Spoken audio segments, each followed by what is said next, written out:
ঘরের দরজার সামনে জুতা ছড়ানো তোমার সৌভাগ্যের পথ বন্ধ করে দেয়। সন্ধ্যার সময় ঘরে ঝাড়ু দেওয়া মানে সুখ শান্তি দূরে ঠেলে দেয়। অলসতা আর অতিরিক্ত ঘুম তোমার ভাগ্যকে অন্ধকারে ডুবিয়ে দেয়।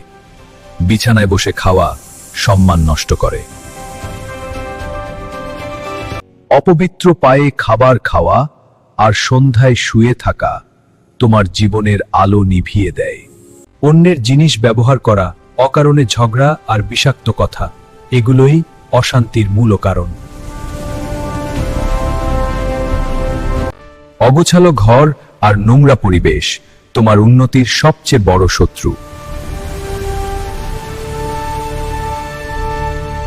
আর শোনো, যে ব্যক্তি সময়ের কাজ সময়ে করে না, অলসতাকে বন্ধু বানায়, তার ভাগ্য বদলানোর শক্তি মহাদেবও দেন না।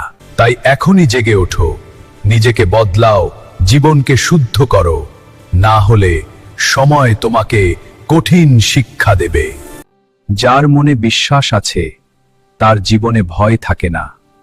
বিশ্বাসের সাথে বলো, হর হর মহাদেব।